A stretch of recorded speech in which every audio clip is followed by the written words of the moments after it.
Միած շատ հետաքրքիր հոգեբանական փորձ կա: Դիտիր այս տեսանյութը և հաշվիր, թե քանի անգամ սպիտակ հագած խաղացողները փոխանցեցին գնդակը: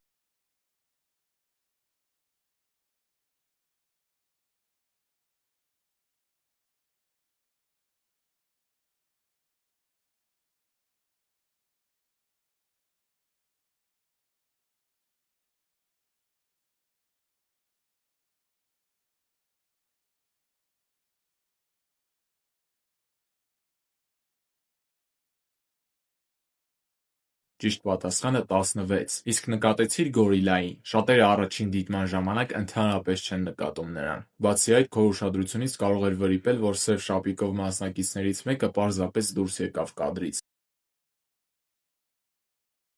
Այս փորձը ընտրովի ուշադրություն երևույթի վառ օրինակ է: Իմաստն այն է, որ մեր ուղեղը կենտրոնանում է որոշակի ինֆորմացիայի վրա, անտեսելով մնացածը ըստ մեր նպատակների, հույզերի ու խնդիրների: Ավելի պարզ ասած, մենք տեսնում ենք միայն այն, ինչին ուղղում ենք մեր ուշադրությունը, բաց թողնելով մնացածը: Սա զարգացել է որպես գոյատևման մեխանիզմ գիշատիչին տեսնելու կամ երեխայի լացը լսելու համար: Ուստի երբ ամբողջությամբ կենտրոնանում ես մեկ գործի վրա, պատրաստ եղիր մյուսը բաց թողնել: Եթե սեղմես բաժանորդագրվել, քո կյանքը կլինի ավելի լավը, քան եթե չսեղմես: